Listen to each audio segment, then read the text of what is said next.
বর্তমান উপদেষ্টা পরিষদ দিয়ে একটি সুষ্ঠু নির্বাচন, বিশেষ করে জুলাইয়ের পরে আগামীতে যে বহুল প্রত্যাশিত নির্বাচন, সেটি সম্ভব হবে না।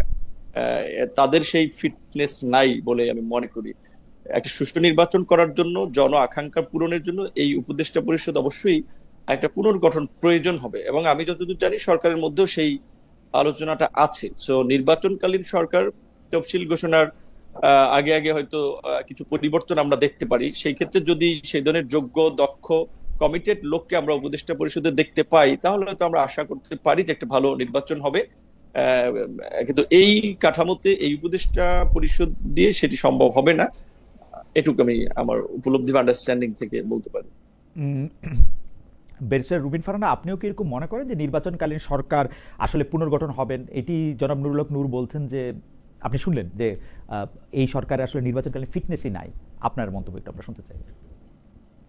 দেখুন, একটা চমৎকার নির্বাচন বা ভালো নির্বাচন আসলে নির্ভর করে নির্বাচন কমিশন, সরকার, পলিটিক্যাল পার্টিজ, প্রার্থী, ভোটার সকলের উপরে।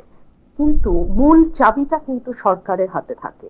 তো সরকার যদি নিরপেক্ষ না হয়, সরকার যদি যথেষ্ট পরিমাণে আহ, কার্যকর সরকার না হয়, কিংবা সরকারের ব্যাপারে যদি সাধারণ মানুষের মধ্যে একটা পারসেপশন থাকে যে এই সরকার আইদার বায়াসড অর ইনকম্পিটেন্ট, দুটোই কিন্তু নির্বাচনের জন্য খুব খারাপ। সো বায়াস বা ইনকম্পিটেন্ট যদি মানুষের ধারণা হয়, তাহলে এই সরকারের মধ্যে সত্যি ব্যাপক রদবদল করে একটা নির্বাচনকালীন সরকার হওয়া উচিত। কেন আমি বলছি খালেদ ভাই, দেখুন, নির্বাচনে আইন শৃঙ্খলা পরিস্থিতি একটা ভীষণ গুরুত্বপূর্ণ ব্যাপার, ভীষণ গুরুত্বপূর্ণ। সেখানে আমরা গত 14 মাসে বাংলাদেশের সবচেয়ে অবনতি যদি কোনো কিছুর হয়ে থাকে, সেটা আইন শৃঙ্খলা পরিস্থিতি। প্রথম দিকে আমরা শুনে এসেছি পুলিশ কাজ করছে না, পুলিশ অ্যাক্টিভ হচ্ছে না, তারা ভয় পেয়েছে, ট্রমার মধ্যে আছে। কিন্তু 14 much is a long time. এত দীর্ঘ সময়ে যদি কোনো সরকার, এবং আরো পার্টিকুলারলি বলতে গেলে আমাদের স্বরাষ্ট্র উপদেষ্টা, তিনি যদি পুলিশকে যথেষ্ট অ্যাক্টিভ করতে না পারেন যে পুলিশ মব বন্ধ করবে, পুলিশ নারী এবং সংখ্যালঘুদের নিরাপত্তা দিতে সক্ষম হবে, পুলিশ ভিন্ন মতের মানুষকে যথেষ্ট পরিমাণ নিরাপত্তা দিবে, সেই রকম অবস্থায় যদি দেশটা না যায়, তাহলে আমরা কিভাবে নির্বাচন করি আপনি বলেন? তো আমার মনে হয় যে যেহেতু অনেক বছর পর বাংলাদেশে একটি নির্বাচন হতে যাচ্ছে, এবং এই নির্বাচনটার দিকে কেবল যে বাংলাদেশের পলিটিক্যাল পার্টিস গুলো তাকিয়ে আছে তা না, সাধারণ মানুষের উৎসাহ উদ্দীপনাও কিন্তু চোখে পড়ার মতো। সম্প্রতি একটা জরিপে দেখলাম 90%-এর উপরে ভোটার আশা করছেন যে তারা ভোট কেন্দ্রে যাবেন এবং ভোটটা দিতে পারবেন। তারা যাতে নিরাপদে ভোট কেন্দ্রে যেতে পারেন এবং তারা যাতে নিরাপদে তাদের প্রতিনিধি নির্বাচন করতে পারেন, তার পুরো দায়িত্বটা এই সরকারের। বেরিস্টার তো ফারহানা, আশা করব। বেশি ফারহানা, জি। দুইটা ছোট সম্পর্ক প্রশ্ন আপনাকে দিয়ে একটু শুরু করি। আপনিও কি মনে করছেন তাহলে এই নির্বাচনকালীন সরকারকে, আপনি যেহেতু মনে করছেন যে উপদেষ্টা পরিষদ পুনর্গঠন হতে পারে, সেই ক্ষেত্রে আপনি কি মনে করেন যে উপদেষ্টা পরিষদের ব্যর্থতার দায় নিয়ে ডক্টর ইউনূসকেও কি সরে যাওয়া উচিত, নাকি ডক্টর ইউনূসের, এটাও আপনাদের দুজনের কাছেই প্রশ্ন, নাকি ডক্টর ইউনূস থাকবেন, অন্য উপদেষ্টারা আসবেন? আপনি কোন ফরম্যাটটা ভাবছেন যে ভালো হবে? দেখুন, আমি আজকে একটা নিউজে দেখছিলাম যে ভোটের দিন পর্যন্ত তরুণদেরকে ভোটার করবার একটা আবেদন করেছে হুম এনসিপি। হুম তারা চাইছে ভোটের দিন পর্যন্ত ভোটার হোক। হুম এনসিপি হচ্ছে সেই পলিটিক্যাল পার্টি হুম যারা গণ অভ্যুত্থানের পর হুম কিংস পার্টি হিসেবে ব্যাপকভাবে পরিচিতি লাভ করে।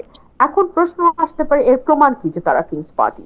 প্রমাণ কিছু নাই খালেদ ভাই, হুম বাট পলিটিক্স এর perception is reality, hmm very important. Hmm যখন ডক্টর মোহাম্মদ ইউনূস তাদেরকে নিয়োগকর্তা বলেন, যখন ডক্টর মোহাম্মদ ইউনূস তাদেরকে মাস্টার মাইন্ড বলেন, যখন ডক্টর মোহাম্মদ ইউনূস তাদেরকে দল খোলার পরামর্শ দেন এবং সেটা তিনি ওপেনলি বিদেশি গণমাধ্যমকে জানান যে হুম তাদেরকে আমি দল খুলতে বলেছি, না হলে হুম জুলাই স্পিরিট নষ্ট হয়ে যাবে। হুম যখন আমরা দেখি তিনি পদত্যাগ করার সিদ্ধান্ত নেন নাহিদ ইসলামকে ডেকে, হুম এবং যখন আমরা দেখি নাহিদ ইসলাম যখন তাদের ক্যাবিনেট থেকে মানে সরে যাচ্ছেন, বিদায় নিচ্ছেন, সেই সময় তাকে প্রাইম মিনিস্টার দেখবার ইচ্ছা হুম একেবারে খোলাখুলি প্রকাশ করেন প্রেস সচিব। হুম আবার আমরা দেখি সার্জিস আলম বলছেন যে ডক্টর মোহাম্মদ ইউনূসকে একটা নির্বাচিত সরকারের প্রধানমন্ত্রী হিসেবে দেখা তার দীর্ঘদিনের স্বপ্ন।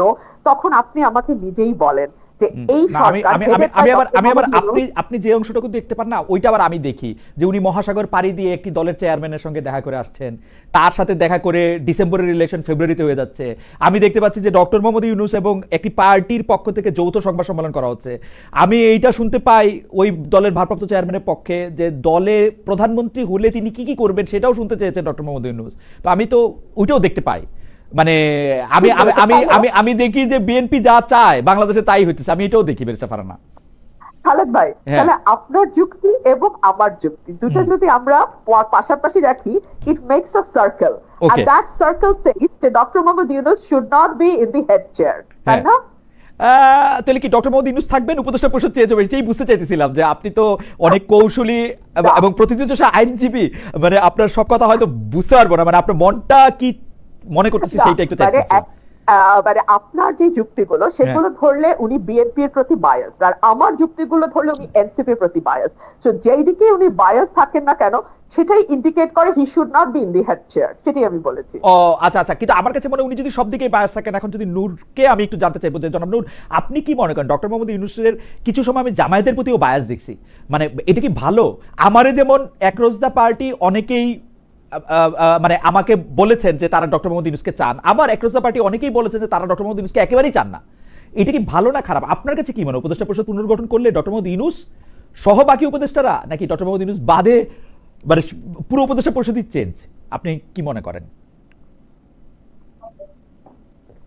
এখন পরিস্থিতিটা তো এমন, আসলে কাউকে না কাউকে ট্রাস্ট করতে হবে। তো ডক্টর মোহাম্মদ ইউনূসের মতো একজন সম্মানিত ব্যক্তি, আন্তর্জাতিকভাবে পরিচিত, আমরা তো খুব একটা ফ্যাসিনেশন আমাদের ছিল যে সে আমাদের দেশের গভর্নমেন্টের দায়িত্ব নিলে আমরা একটা উন্নত রাষ্ট্রের দিকে যাব, আমাদের একটা অন্যরকমের ভাবমূর্তি তৈরি হবে।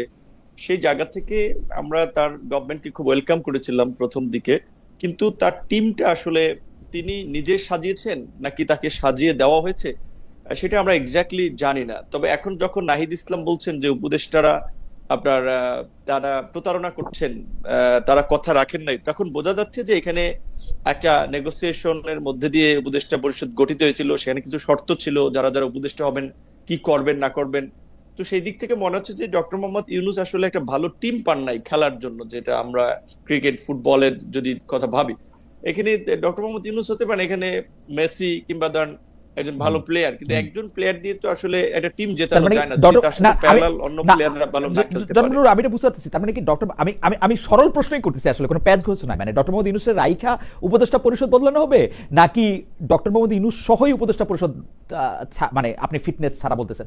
আমি কিন্তু দেখি কি, আমি জনাব নুরুল হক নূর, আমি দেখি একজন নেতা তার কর্মীদের দিয়েই ভালো মন্দ নির্বাচিত হয়, তার কর্মীরা যদি খারাপ হয় নেতাও খারাপ, এই হচ্ছে আমার দেখার জিনিস। জনাব নুরুল হক নূরের এই কথা বলার কোনো সুযোগ নাই, গণ অধিকার পরিষদের ওই নেতারা খালি খারাপ আমি খালি ভালো, এটা পৃথিবীতে কোনো নেতা বলে না।